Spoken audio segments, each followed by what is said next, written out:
अब ये कौन कौन से है वो मैं नियम आपको सारे बताने वाला हूं आज की इस क्लास में, आप फिर कभी गलती नहीं करोगे।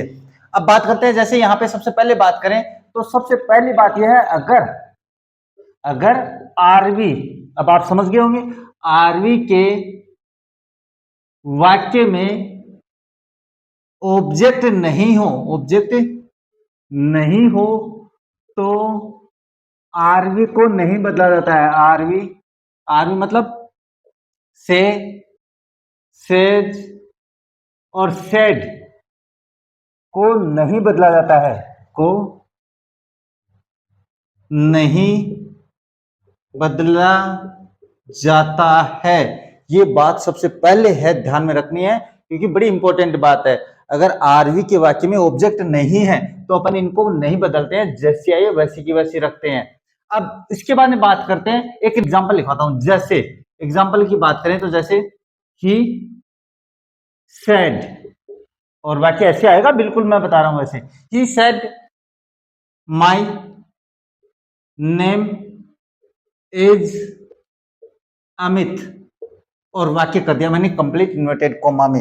अब मैं पढ़ा रहा हूं तो भाई मेरा ही नाम लिखूंगा, आपका कहां पे लिखूंगा, मैं आपका तो जानता ही नहीं हूं, आप अपना नाम बताया करो मुझे। अब बात करते हैं, he said my name is Amit, कि उसने कहा मेरा नाम अमित है। इसका मतलब क्या है कि ये यहाँ पे एक सब्जेक्ट हो गया। अपनी बात करते हैं वो डायरेक्ट स्पीच की। ये क्या कहता है, ये कहता है मेरा नाम अमित है, इसने डायरेक्ट बताया भाई, उसका नाम बताया। अब सबसे पहले बात करते हैं कि सैड को बदलेंगे कि नहीं बदलेंगे। तो मैंने बताया कि अगर आरवी में ऑब्जेक्ट नहीं हो तो ये सब्जेक्ट है, ये वर्ब है, ऑब्जेक्ट तो है नहीं इसमें। अब ऑब्जेक्ट नहीं है, इसका मतलब इस सैड को नहीं बदलेंगे अपन, इसको ऐसा कैसा रखेंगे। तो ये आपका जब डायरेक्ट वाक्य है, इसको इनडायरेक्ट बनाएंगे तो क्या हो जाएगा, ही सेड, ही सेड हो गया। अब बात करते हैं कि इसको कोमा को हटाने के लिए हमें एक कंजक्शन की आवश्यकता होती है। कंजक्शन लगाने के नियमों की बात मैं अपने आगे करने वाले हैं, वो चिंता छोड़ो आप। तो यहाँ पे मैं बता देता हूं, अगर आरएस का वाक्य सिंपल या निगेटिव हो तो दैट कंजक्शन का प्रयोग करते हैं, तो वो मैंने यहाँ पे लगा दिया। अपन आगे बात करेंगे, आप चिंता मत करो, बिल्कुल आपको डिटेल से समझाने वाला हूं मैं। ही सेड दैट, अब ये पर्सन है, पॉजेसिव फर्स्ट है, तो इसको पॉजेसिव फर्स्ट पर्सन, और फर्स्ट पर्सन को अपन आरवी के सब्जेक्ट के अनुसार बदलते हैं।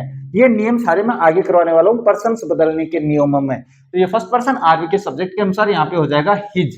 क्यों हुआ है ये एक्सप्लेन अपन आगे करेंगे। नेम और इज एमआर को अपन वाज वर्ब में चेंज कर देते हैं, क्यों करते हैं ये टेंस परिवर्तन में बताऊंगा। और यहाँ पे हो जाएगा अमित, और वाक्य हो जाएगा आपका कंप्लीट। अपनी जो बेसिक बात है वो ये है कि अपन सेड को नहीं बदल रहे हैं यहाँ पे। क्यों नहीं बदल रहे हैं, क्योंकि इसके बाद में ऑब्जेक्ट नहीं दे रखा है। अब आप कहोगे सर कि ये सेड टू है, क्या बदला जा सकता है? बिल्कुल बदला जा सकता है, इस नियम से चिपकना नहीं है। अब मैं देखो यहाँ पे ना आपको ऑप्शन दे रहा हूं, ए ऑप्शन दिया मैंने, he told that his name was Amit. दूसरा उसने दिया है option, he said to his name was Amit.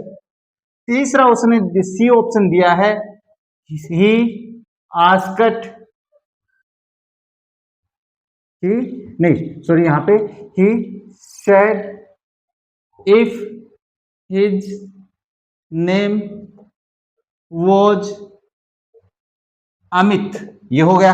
अब बात करते हैं डी ऑप्शन की, तो ही सेड